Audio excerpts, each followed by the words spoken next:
and have those issues haunted, investigated, and those who are responsible to bear the consequences of that ridiculous frequency. Our people need the legal resources. More to that, we can assure in this gathering, and when given the opportunity, a timely monthly salary will be something that will work with the Ministry of Finance. When people work, they have to be paid and pay on time. All of us do know that the civil service is responsible for the HR arm of government. The reason why we are at this era, honorable senators and men and women, it is simply because this place is only for the national legislature because of the people we have here. Without the workforce here, this area is considered a building. So our entity is responsible to guard, maintain the human resource capacity of this country. We're interested in developing, we're interested in training people who are going to work or people who are working with government. We intend to recruit people based on merit, using the merit-based recruitment process to get people and professionalize the workforce. Some of us, while it's true that we might have been involved in the politics, but when given the opportunity, we'll try to depoliticize the civil service. It's one thing that has affected the very fabric of the work that the civil service has been doing. It has been politicized. It is our interest when given the opportunity to depoliticize it. And that is the reason why we will be coming to you when confirmed to be able to present the Civil Service Commission by act, by constitutional amendment on Article 85 Chapter 10, Article 85 says that the Civil Service Commission, one of the commissions are supposed to be established by law. We have the Civil Service Commission, we have the National Election Commission, and then and one other committee, a commission. So the Civil Service Commission is a commission that we intend to establish that will get full responsibility in professionalizing the workforce of this country. More to that, we also intend to motivate employees, especially as it relates to the welfare. We started a scheme called the LPA scheme, and it is a scheme that intended to help LPA scheme and loan scheme. When given the opportunity, we intend to make that scheme very vibrant and help our people. You know, many a time you can't wait for salary before. If everybody wait for salary, sometimes you may not be able to even buy a piece of land, you may not be able to do some things. So we established this loan scheme, we established this LPA system where you can get on credit, and we at the civil service will be responsible to interact with the Ministry of Finance, be able to get our civil to pay on your behalf. Besides that, our people have worked. Some of them are retirement. They need to be retired. They need to go back and get a pension, a retirement benefit. We have about 4,005 persons on the standby for retirement benefit. It is our interest when given the opportunity to make those people to be honorably be retired and receive their benefit on time. It is our interest. And that is part of our goal. Besides that, the current, like I was talking the payroll system, the current payroll system can be infiltrated. We work with the World Bank and we establish a new kind of payroll system that will be difficult for people to manipulate. The current payroll system on the ETAP payroll system is something that anybody can. That is the reason why the payroll has been in serious problem. So we work with the bank as the project director, work with the bank to make sure that the bank come up with a system that we can institutionalize, that the payroll cannot easily be manipulated by human error. So it is our interest, and we spoke to the president that in the first 100 days, we will try to see how best we can migrate from the current system that was being used by the old government to that of the new system on the CSM system, so that we can be able to put people in a referral grade and we can be able to get a referral salary. More to that, we also intend to digitize a number of our activities.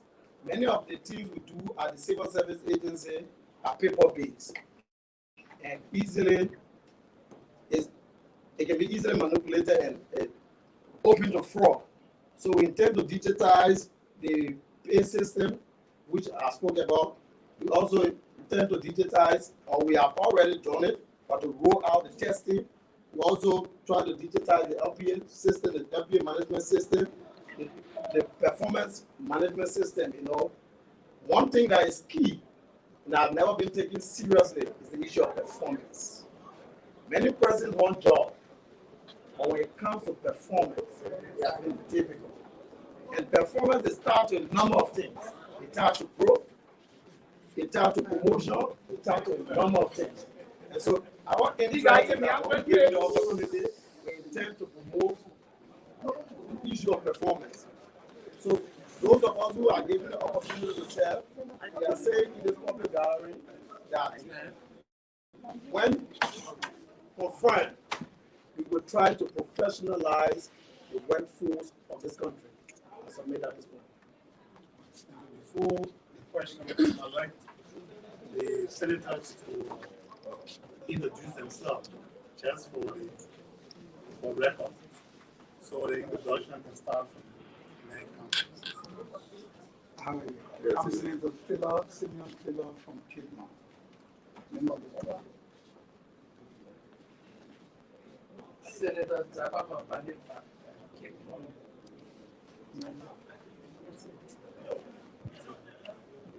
Oh, okay. My name is Joseph Marco Pato Jala, Senior Senator Local Mande, member of this board. Senator Francis said for the second. Member Chief County.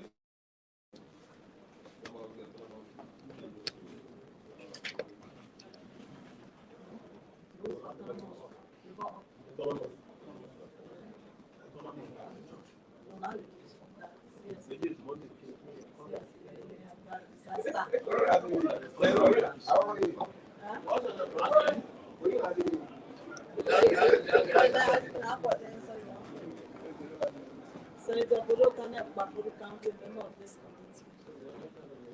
Senator Creighton Duncan, Chair. All right. So we will have interaction. He said 5 minutes each, the nominee. So we'll start with Senator Jara, followed by Senator Tony.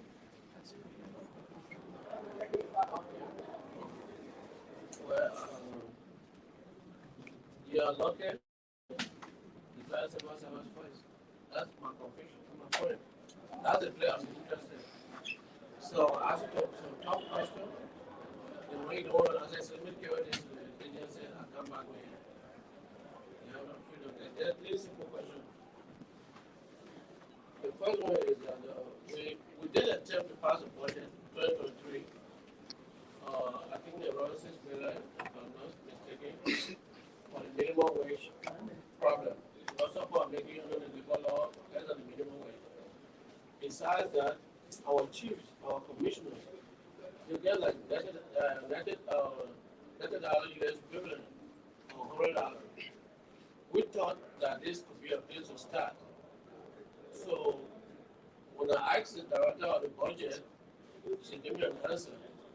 But I think it's good I'm seeing you in the interview. Civil service supposed to be a partner with internal affairs on that exercise. Do you know anything about it? Are you an own employee there? Yeah. Do you know anything about this exercise? If you don't, you can take your advice. No, I am not fully aware of the exercise with the Ministry of Internal Affairs. But from the project perspective, we work with the Ministry of Internal Affairs. And in 2023, there was this exercise that came when the then president said that nobody should make $100 United States dollars during his public pronouncement. And so that came to the attention of the civil service, and one of the ministries that were affected was the Ministry of Internal Affairs. We have, although all of persons, we have a bulk of those persons, more than almost 5,000 persons or so. The Ministry of Internal Affairs. At first, the Ministry of Internal Affairs chiefs and others were not on payroll. Later on, the chiefs and other the commissioners were on the payroll. At some point in time, there was this need to include some of the lower chiefs on the payroll.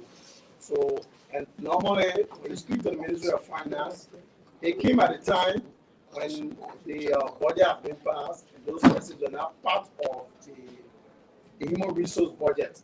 And so, the Ministry of Finance needed to source out resources to be able to accommodate them because in the middle of the budget. But I think that exercise is something that one confirm, we'll take it from there.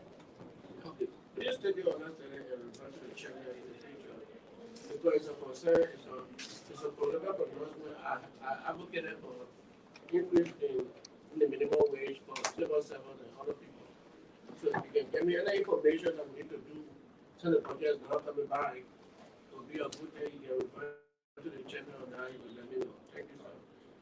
The other question is, you talk about digitalizing the payroll. When you pay people a mobile money, am I correct? No. How do they? We already started paying people with mobile money. But when you say digitalizing, it's not about The payroll has been put in that form is something has been digitized. But the problem about where we are, the current payroll which we are using is something that is open to human error. Somebody can get in the payroll today and say, okay, I know the Honorable Jala, so I'll carry a pay off. I don't know Stephen, so I'll keep it at this level. Okay. It's something that, yeah, no, I'll keep it at a certain level or whatever the case is. And then sometimes people play in it. So what we decided to do when I was heading the project, something I found on. And so we decided to speak to the World Bank. And that is the reason the World Bank agreed and through the General Auditing Commission conducted an audit on the payroll. And then we established this system, a new system from the old system that will be far better than what it is. And if you see the President, His Excellency, Honorable Joseph Yumapka, senior first 100-day deliverable, we intend to migrate from the ATAP payroll to the CSM system so that as to give dignity to the payroll. That is not easy for you to manipulate the pay system. Well, the background of my question is that the mobile money will be used. People payroll get shot and they complain about that. And that is the person who's doing the transmission. But the mobile money is the one that keeps on and maybe they don't take it. So I'm going to take down that. I don't expect you have the answer here. But you have to put the regular. Okay, the call people every day. So, Councilor, let me. Go ahead. Honorable, let me provide this information. Honorable. So, like I said, that we will hold some illegal deduction on the payroll. There's one thing that happened to most of our people in the rural area. There's this quote-unquote private insurance company that deduct, like somebody worked from LUFA, I guess you are from LUFA, somebody worked from LUFA and worked to CSA, and said that for the last 17 months, an insurance company has been deducting $18.96 from somebody who is making $170 and $170. And that is illegal. Some of us as director, we spoke against it. And when given the opportunity, something we're going to want to investigate. And those resources that were deducted from people will be paid. The people who did it will bear the consequences of the ridiculous frequency. That is it. And besides that, there was some illegal deduction made. So it was not just the mobile money issue. There was some illegal deduction made. Okay, that we But those are the area of human concern for those who represent people. So when you have your brother that's smaller job, they pay on the mobile money, they start using. It was an embarrassment. The third question is the retirement thing you talk about. Please work on it. Because there are sometimes you want people to come and go, but the whole person must be properly sat down. Please work on it. Or anything help you need from the committee, get to the chairman. So we can work together on it because those are the area of political interest for some of us. People want the balance of nature. That's what balance of nature is. The presence of one living and another one taking place. Okay, thank you. Let me tell all of you. I probably all of you, if you were asking us that, what are you going to come in with? We try to have people on right, or no, we'll try to gather you and go to the service of book can resume immediately. Okay, like civil service and all agency. It's like yesterday you are due to be in office. Yeah. So we'll try to speed it up. Take it, maybe we have some of them. All of them, my budget was big. My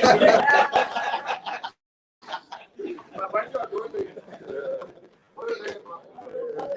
I'm not going to ask you a question. Mr. Dominic, What from Cape Town? I'm from Science. I stand down for Mr. Dominic, Senator. hello? Mr. Dominic. I'm listening to your presentation. People the labor. But Yeah, I want you to know that it's because of the civil servants made your area to us the victory, right? So, according to you, you will employ people on merit, right? And depoliticize the agency. So, my question is, in case the qualified ones are with the CDC, what are you going to do? Okay, so, thank you. Very fine question. Yeah. The immediate president, His Excellency Honorable Joseph Mabaka Senior, said it, and it is a vision that we subscribe to. He said it that after election there is no blue, there is no green, there is no yellow. He has one country. And so our interest is to make sure that we politicize the civil servant, whether you are from CDC, you are from ANC, the Unity Party. Our interest is to have a professional, well-trained civil service.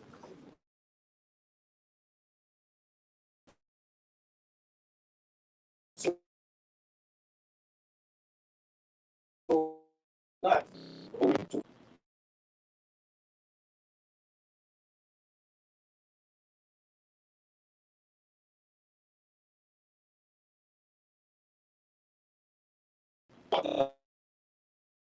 like I was telling some of my colleagues, and which is part of it, is that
those who have already been employed and working, they know they are living on that government payroll and they go on to fetch it.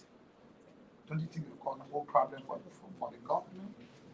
Because the president said when he came to us, he said he will upgrade their wages. When he won, he said the payroll is so huge. So you talk about adding on to.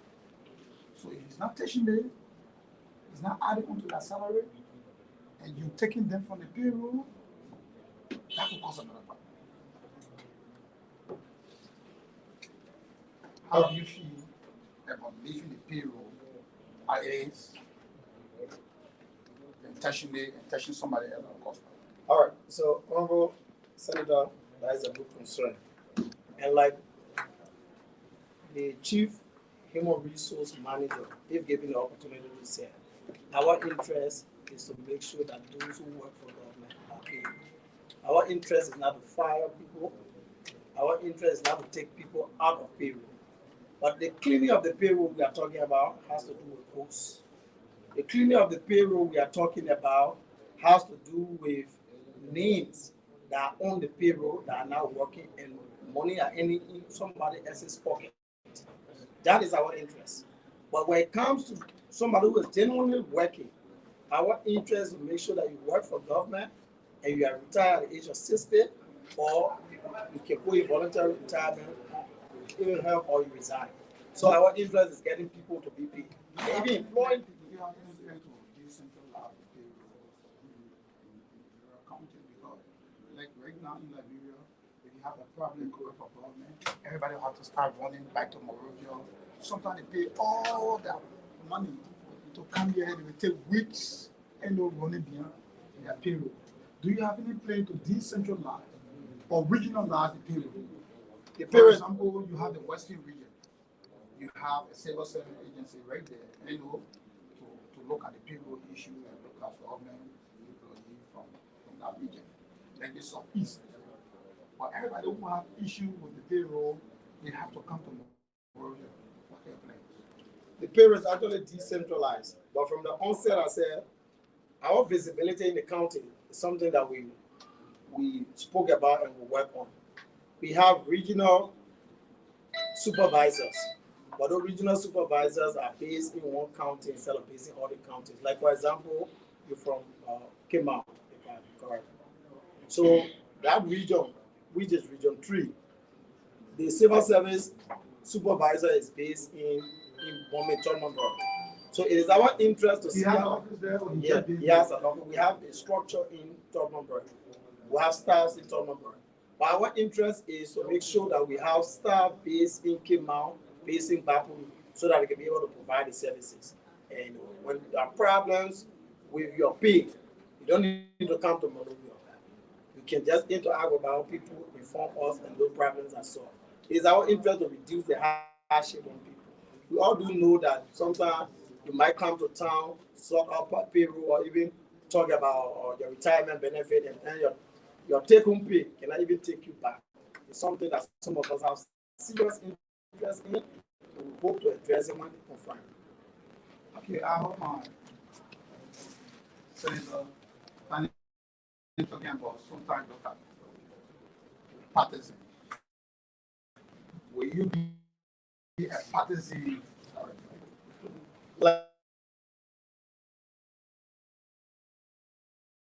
Like I said,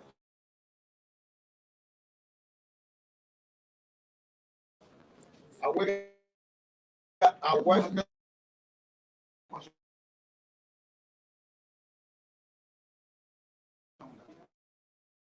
So I'm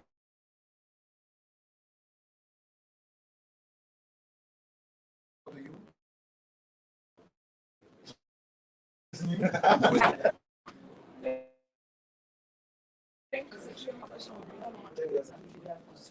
Still talking about payroll cleaning and it's becoming the force.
and some find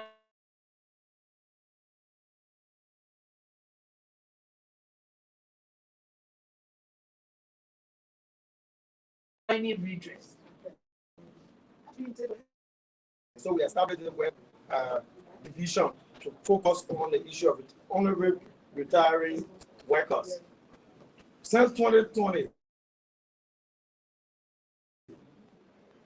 the government like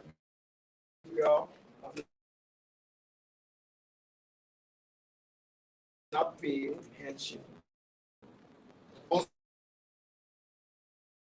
Instead of my presentation, I'm tired and I only got to help those that are really.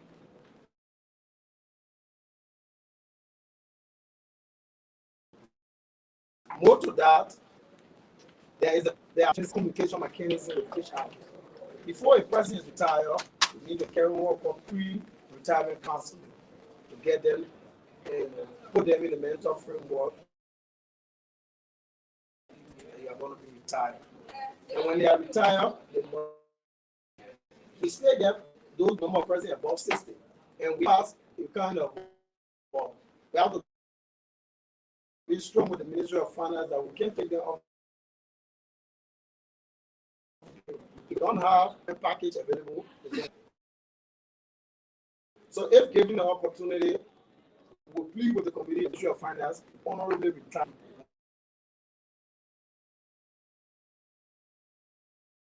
And people are employed the onboarding process, the induction process. Both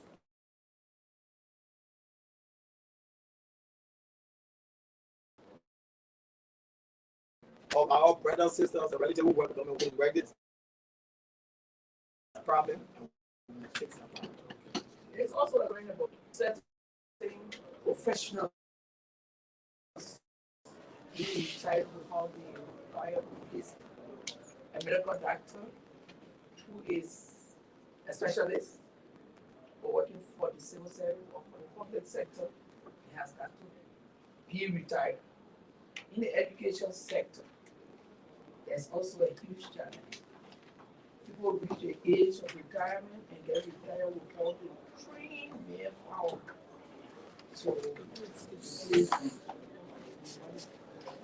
So we got something we call succession planning.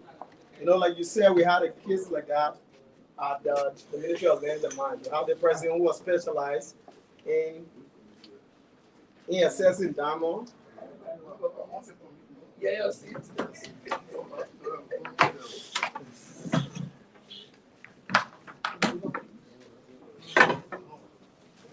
Yeah, go ahead. All right, so like we said, we have this in the HR management process on the training and development plan, something called succession planning. When you are employed in government, and you should be mentored, you should be coached, you should be trained. And in our presentation, in our presentation, the issue of capacity building is at the epicenter. We used to have this, I benefited from that. We used to have this bilateral civil service, bilateral scholarship course at the Civil Service Agency. Some of us had the opportunity to go out and come back, and then we are now in service. But these are the time we have to bring that program back to the CSA so that we can be able to train and track people who leave the country, come back, and they can be rightfully placed. But under the process of succession planning, when people are about to retire, you have to be about training your deputy and training other persons. Like when I went, I was a deputy to somebody, and the president had their late 1 or 2 masters. When they left, I took over. And where I am and leaving from there, my deputy has 2 masters. And there's a possibility that he might take over from me if I'm confirmed. And so, like we said, we have interest in replacing, whether it's in the health sector, whether it's in the public sector or whatever sector, we have interest in them. If given the opportunity, if that scholarship come back to the CSA, we'll be able to track all those who leave the country, and when they are coming, they'll be rightfully placed in those areas that the country will need their expertise. As a PT, you that you need to pay attention if you are concerned, especially in the human development area. That's not place to just place anybody. We have to really try to make sure that the required skills are in there. So you talk about decentralized civil service. Are you going to be sending your people out, or is it already the case that you go out to do tests? Because whoever has to come over to do tests, Okay, and our people are in the countries that need to get, that need to provide service in the public sector, and they need to have the opportunity to sit their test right in their country. It's not coming to work, and someone ain't even know they they know your office. So how are you doing? all right, so like we said, we have our regional hubs. We used to give tests at the regional centers and we used to have the mobile testing units that used to go around. But like we said, again, we managed to equip some of our regional offices where people could go and take the test. But we halted the process because we decided to automate the test. The paper-based test was very easy for people to do. And maybe fraud was open to fraud, was open to cheating.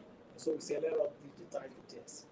But in digitizing the test, we fully rolled the test out for the last 5-6 years. And so now that we might be given the opportunity to serve, it is our responsibility to be able to roll out the test. So for the last 5 to 6 years, there have been no tests conducted in the civil service. And that is a key part of HR management. And yet People the need to take payroll tests. has bloated. Yeah. So how people getting on the payroll? Because it's a requirement. You do your civil service test, you take it to the HRO, and then they produce the PIN before it goes to the service. So how people getting on the payroll? So it's a question that we hope to answer when confirmed because when we were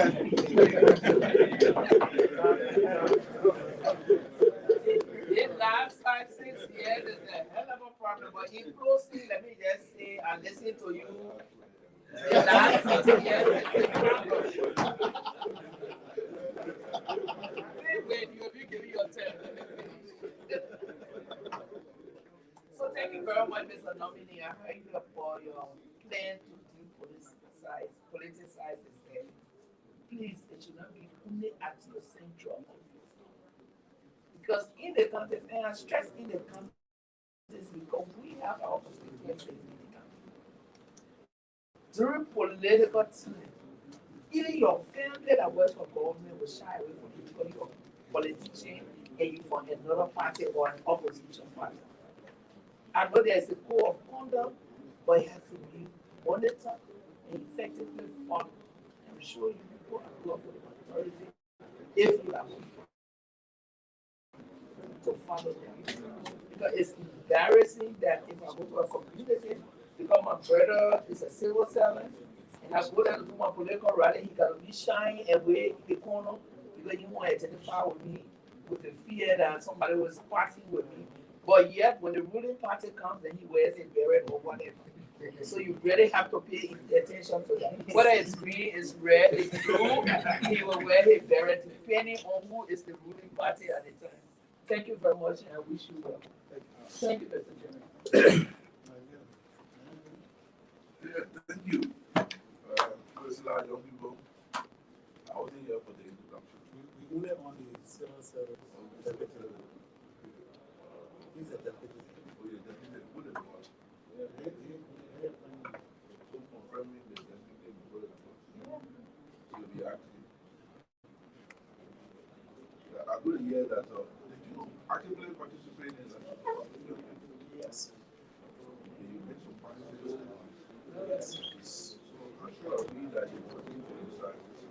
Okay, so that is my interest, and that is where, besides the announcement made by the president earlier on, I stated, I know what we went through, and the civil service is being politicized. We were constrained to make political statements when your heads and people in the institution have politicized the area. We can remain quiet. For too long, we remain quiet as employees of the civil service. But you now believe that people in the ministry, including heads, directors, were distributing berets, t-shirts, and have politicized the entire area. So they compare us to come up. But this time, like in our presentation, we say the civil servant must not be politicians. And we are going to depart from what we did in the last few months and try to see whether you are a sedition, whether you are a Unity Party person, whether you are from ANC or whatever political party, we will ban people from wearing party paraphernalia at every ministry or government institution. We will try our possible best to institutionalize the necessary policy as the Deputy Director General for Human Resource Management and Policy. Come up with policy that will try to back that particular initiative. So we will do everything possible because it must consist of highly trained people who are working. Qualify like rich, you get 100%. So we advise the deputy minister of state to say that like rich who are currently minister of state who find things and have a letter. Yeah, like you weren't here when I tried to make a little reference. There was something that came to our attention because in the civil service, at the civil service agency, I was the director of a project, and most of those activities, as it relates to carrying manpower planning, hearing, and then mandate and functional review and all those things were done under my watch. And so they wrote the civil service and informed us that they have these amount of persons. We control the centralized payroll with 385 persons, but they came up with something of 1,000 support persons, of which 716 of them are not civil servants. My question is, will you advise that Yeah. other agencies,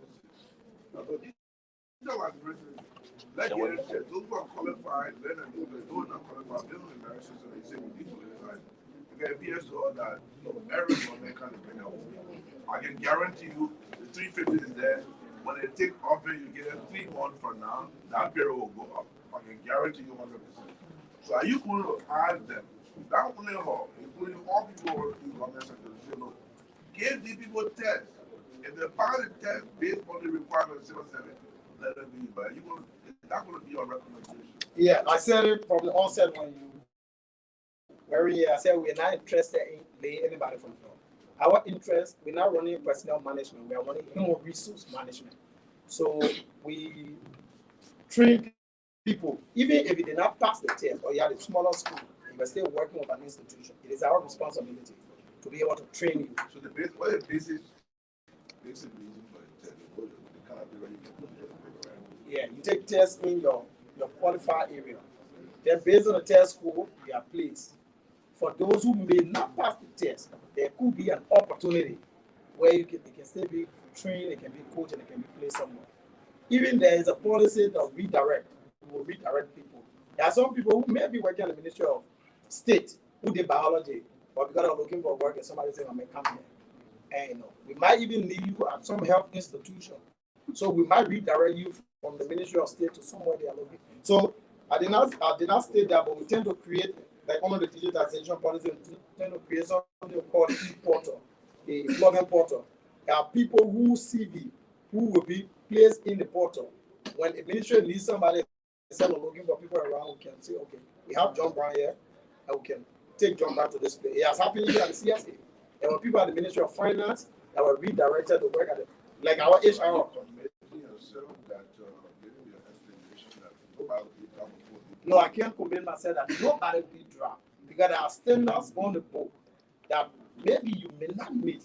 Like for example, if you had a high school paper and somebody gave you a kind of job, a technical job, and then we vetted out and noticed that you can't do the technical job, and then the high school paper, there is no position for you. What we can recommend from our area is that if the committee will accept it, is that we give you at least a year or 6 months. At which time it is our belief that you will be able to transition. So that's a commitment. There's a commitment we take on that. And that commitment will not be able to. On my watch, I pray that will not happen. No, on my acting watch. But if the boss can we'll work with the boss that I still have two other.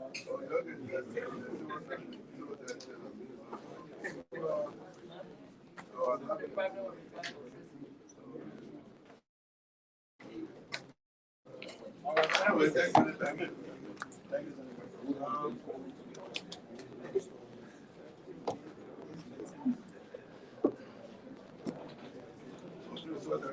Yes.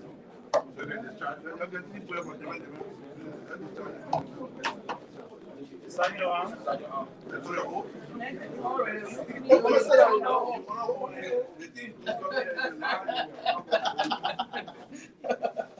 Yeah, one more question. Let us sign. The concern is that I just want you to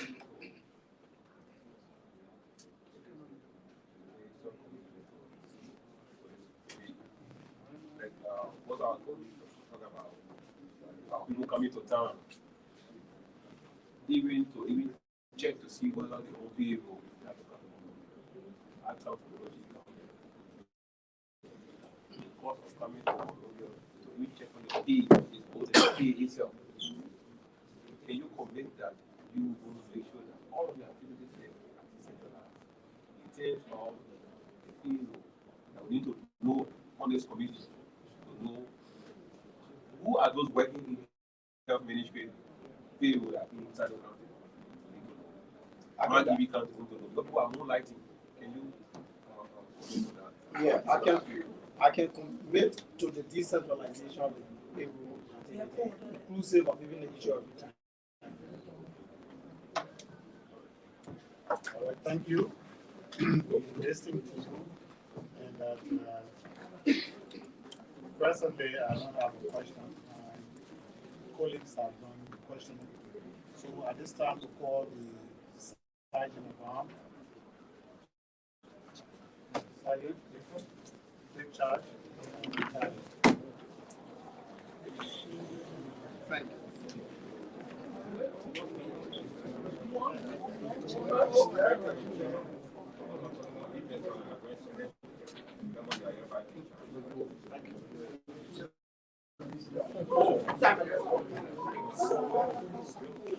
CSA.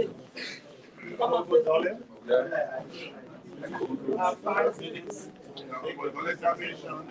Related rules before the king. 5 minutes, and then the committee members will have 10 minutes interaction. Thank you very much. Honorable Christian Odonki, Senator Sanders.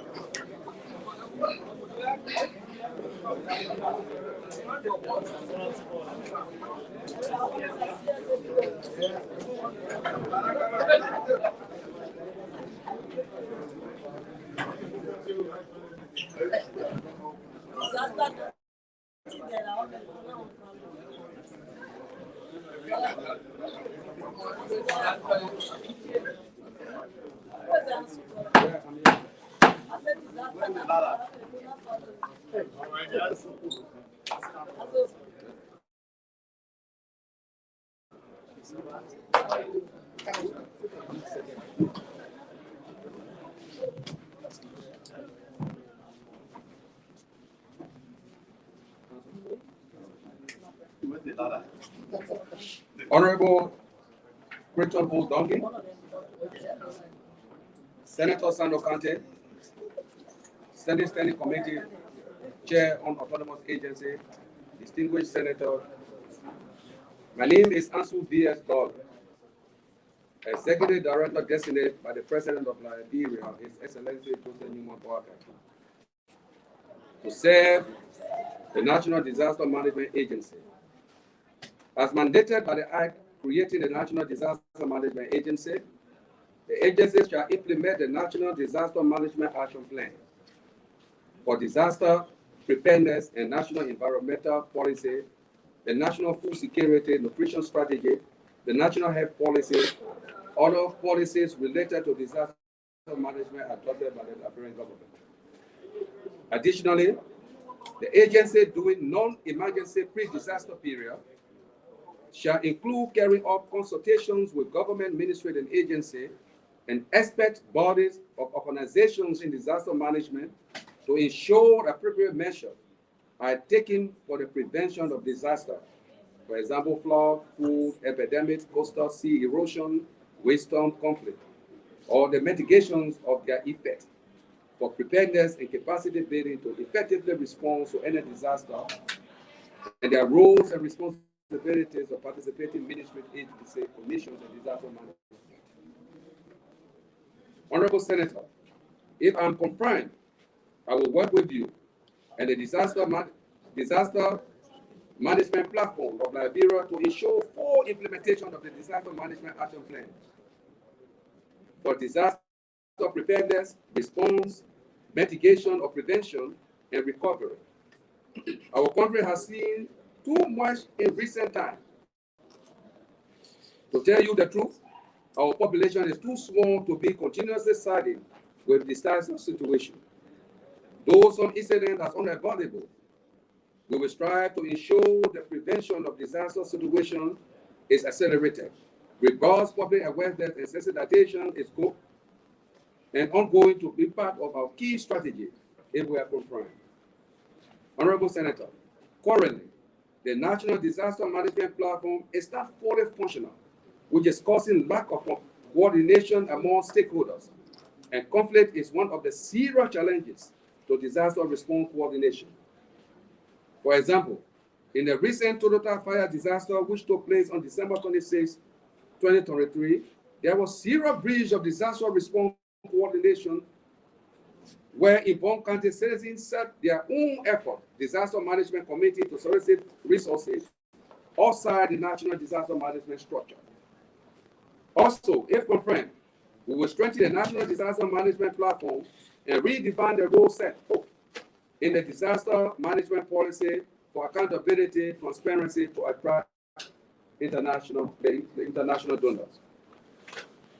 Honorable Senator, budgetarily, support to the National Disaster Management Agency has been limited, despite increase in hazard and risk situations across the country. For example, operational budget 2022 was 121,600. 2023, 246,977. Honorable Senator, let me inform you that the National Disaster Management Database shows that there are 55 hotspots of coastal erosion with 261,561 persons exposed to risks associated with floods, which constitute 323 hotspots with 1,412 persons exposed to outbreaks. Additionally, windstorm account for 292 hotspots with 1,279,000 persons exposed to its associated risks. Currently, from our research and spot check, we discovered that the agency is understaffed, which is one of the major problems, especially in the counties that enhance the national and local capacity. The National Disaster Management Agency is not decentralized in terms of staffing, which is one major activities in the country that enhance national and local capacity, minimize vulnerability and disaster risks, prevent, mitigate, and prepare for advanced impact of hazard within the next context of sustainability development in Liberia. Accordingly, according to the NDMA structure, there should be 3 regional hubs: Banga, Tokman-Bright, and Zedru. And the Zedru will soon be transferred to Sando County based on the report that we are just receiving for coastal erosion. The Banga and Tokman-Bright disaster hubs are established and launched without staff and logistics. Moreover, the National Disaster Management Agency does not have offices and staff in the rest of the counties. The absence of the National Disaster Management Agency present in these counties is hindering prompt emergency response in the case of disaster. Honorable Senator, The trickle-down effect of these situations exposes serious resource burden on our personal resources to pressure from citizens who are victims of disaster or may be affected by hazard in those countries.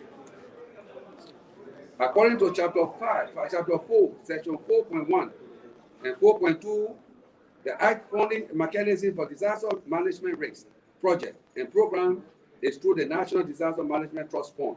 Objectives of the fund, it represents the funding mechanism by which the board fulfills its mandate by providing coordination and sustainable financing of projects and programs to strengthen disaster preparedness, emergency response, mitigation in order to implement a disaster management plan in Liberia. If confirmed, we will work with you to fulfill the mandate, including the decentralization of activities through our support by budgetary allocation to the agency to implement the following. 1, to decentralize activities in the 15 counties, staffing and logistics for 2 established regional hubs in Banga and Toggenburg, to establish the final regional zone, to initiate funds for the Disaster Management Trust Fund in order to provide sustainable financing of the disaster risk management program, to pre-position humanitarian supply, food and non-food items to the regional hubs, to establish and support county disaster management community program.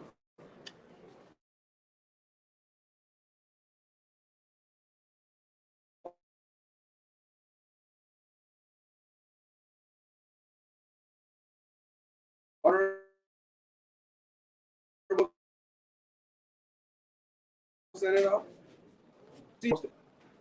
as I speak to you, in granting above the citizenry of this country, for support to come to this agency, there will be chaos, pandemonium across everywhere in this country. As I said here, I speak to you, our primary objective will be to coordinate disaster activities. There's a topsy-turvy where every committee, every country has their own disaster committee. Apart from the constitutional agency that is responsible statutorily to carry on disaster activities. When we are confirmed, I can assure you that no more senators and representatives will be taking money from their pocket to certify disaster-related issues in various countries. With your help, I can tell you that there will be more budgetary allocation for these things. For example, we will work with the Minister of Transport to know how many ships leave from Monrovia to Maryland. If the ship comes out today, there are no deep water diver at the agency to immediately proceed to bring people out alive. When there's a mudslide today, we don't even have a cream to take people there from there. So we don't even have the caterpillar, heavy machinery. And there's an agency sitting there with only empty buildings, with no budgetary allocation. If we are confirmed, Honorable Senator, we will do those things that the President of this nation and people trust us to do. Thank you. There's no clapping, no cheering. This is a hearing. So we stand for my right hand side. Senator from Wabudu. Mr. Nominee, have you worked in this agency before? As a professor of strategic management, with specific emphasis in human resource and manpower management, and lecturer of different universities of Liberia, as a manager who have master degree in management, at the same time, master BBA in management, we can operate at any agency. One is a managerial area. Have you worked in this agency? No. Thank you.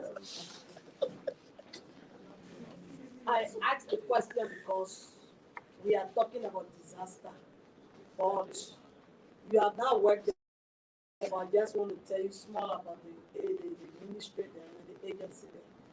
That disaster started from there because when you go in that building, the building is very plenty. So, if we are confirmed, that's the first place you should do your disaster management. The building is very plenty. So,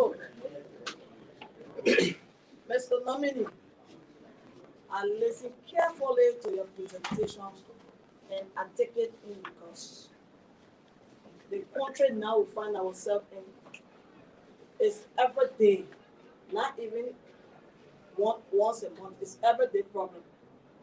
And since the past government, when they cry on disaster, the only thing they can tell you, we don't have funding. There's no budget allocations.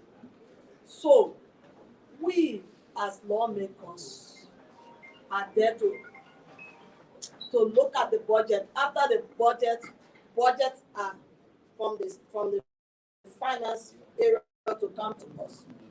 What are you going to do to make things better for you? Because coming to the lawmakers, it will help you, but not much. Where the budget is coming from, I think you need to go there and start from there, explain all the master degree issue there, then before you can come to us. Because if you come to us, you will only come to present. And in presentation, the budget is already allocated. What we will do there is we don't know how to squeeze it up, so we should start from the finance area. What you are saying is very much important to us because we as lawmakers, we are like bread basket. Anybody can come to us for feeding. When they say disaster, we are there. When they say building, when they say payments, everything is the lawmakers. So at least as a men that know the technical know-how and know almost everything, it's better you help us in that direction. I pray that we too will help you in the direction of disaster because disaster, all the mining area you are talking about, all for all of this disaster problem. Even you go to work today, tomorrow, the chemicals alone is an effect. So thank God we got a strong person because I believe that you are I don't know, from the aqua you speak well, you really, since 2000, and I don't know when aqua was founded, but you stay strong with the aqua. No, the president did not make a mistake by choosing you to be the director of the disaster agency. You will work on, thank you. Honorable Senator, well, it's a statement, rhetorical statement, but I just want to comment small. I did a walk through the building, and I felt very sick. Oh, thank Okay. you. No message. So So the building itself, at the upper part where the national, the NGO, did that work, if you go there, it will be my going to Guanjama in the dry season when the leaves all have dust on it. So our preliminary thing we want to do is to do a comprehensive cleaning up process. Even we don't put paint, but I think we can wash the building, wash the places, and cut the grass. That will be the question we'll do. If confirmed, if you are confident else. Yeah. My boss, please. Thank you for the second order, Senator from Cape Mount County. thank you very much, Mr. Chairman, and thank you, Mr. Dolly, for your wonderful presentation. Thank you. I recall several years back when we were deliberating the establishment of the disaster management agency. And I mean, it was a good thing that the government did because, like you said, disasters are always good to happen. I listened to you more on your plan to respond. What's about your plan for early warning, prior response, like you just said rightly, that my home county, Cape Mount, the B Mountain area is a disaster waiting to occur, which really touches me.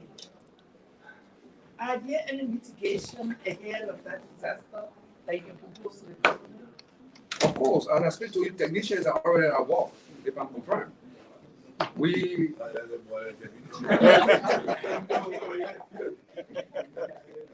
technicians are already working, you know.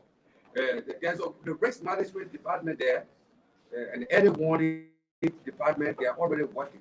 The moment we will be confirmed, and I know with Javi, we will make it second to none. And there will be public awareness in the first place, right? The disaster hotspot will be announced to the people. There will be people going in the community. Look, I passed through the Deer Mountain area, and then when I looked up, I saw the open. I mean, there was no security. Anybody can fall in and die at any time. And this is where we will be. We'll be focusing on. We cannot allow disaster to take place. Our preparedness to respond to disaster. Our preparedness to inform the people that the risks associated. For example, I live on the Raleigh Highway here. I live around there. There is company that are making the roads. Have you experienced the dust that evaporate? People that run perambulating the streets inhale the dust. You guess I know plus one.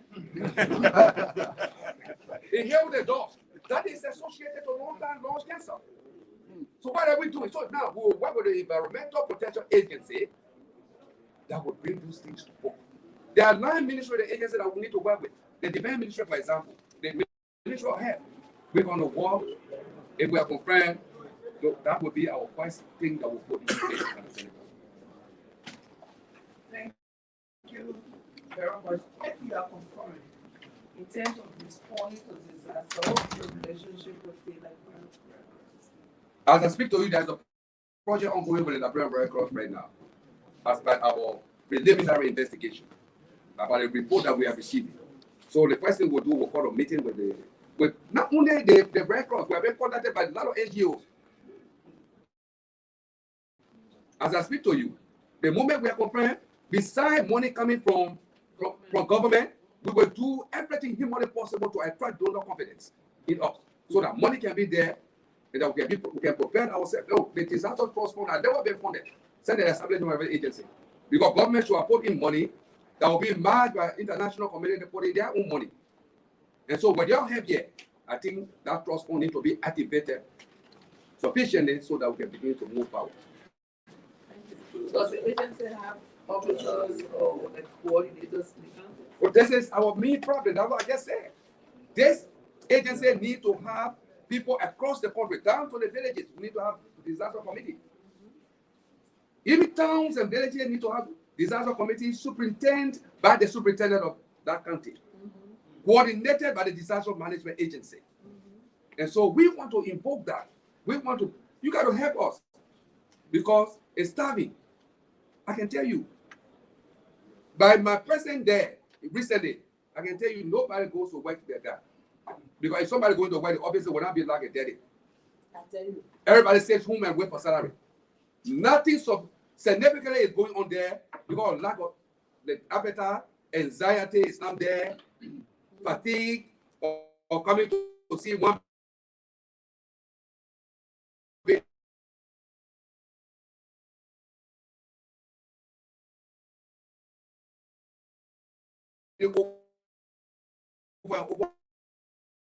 With all response disaster across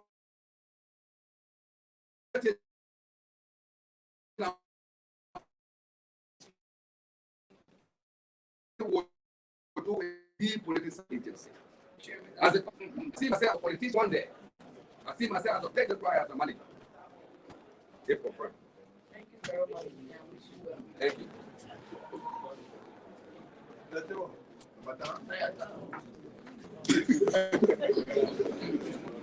You know the reason why I love it? Sometimes the nominee don't think the enormity of the problem they want to take up politician and the talk. So they made the point. You don't work at the disaster committee. No, I've not worked there before. I was thinking when you live far home. In one word, tell me what's the challenge of the national disaster committee? Budgetary challenge. Do you believe? I think so. If we work I'm together, required to please. if we work together, I think the capacity will be there. Working with international What I'm organizations. saying, do you think the disaster commission, the way it's being treated, no internal affair, you think if we relegated to just sometimes some bureau like that tend to maybe fire or break. Yes, I think so. Yeah. You think it's always stand by itself? It's like stand up by itself. No, it's very stands by itself, but it's, the co-chair is an internal affairs ministry. But it's a small bureau in internal affairs. So No, it's an agency. What's your current budgetary? I think 200 some more thousand. 200 some more thousand. Very small. 200 more thousand. You think it is something? No, that's what I say in my presentation, Honorable Senator, that it's not a picture, it's a tape from SBRI. You can't do anything with it. I just salary report taking nothing. There is no station, no maintenance form, no operational form. I know how many kids that's it. No, in the whole place, that been building only 2 janitors. So we, at the commission, only 2 janitors. So I asked question, why is the place there? All the problem is the kind of way you talking. Well, I can solve the problem with you and myself and the international community. Jointly, cooperatively, we can solve the problem. I think so. And the way I see you looking at me, I think you can do more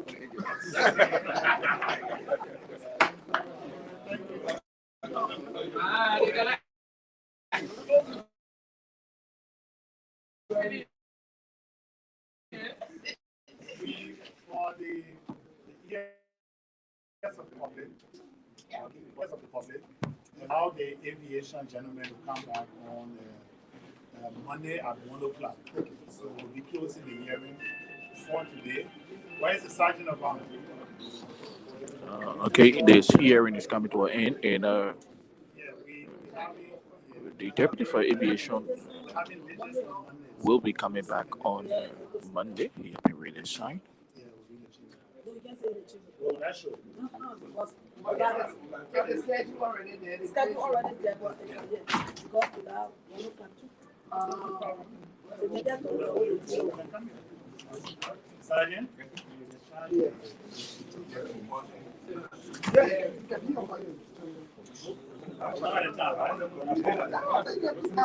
Yeah, he's coming back on Monday.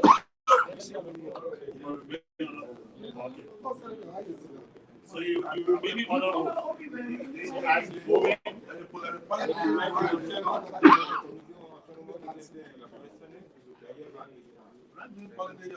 Thank you for coming.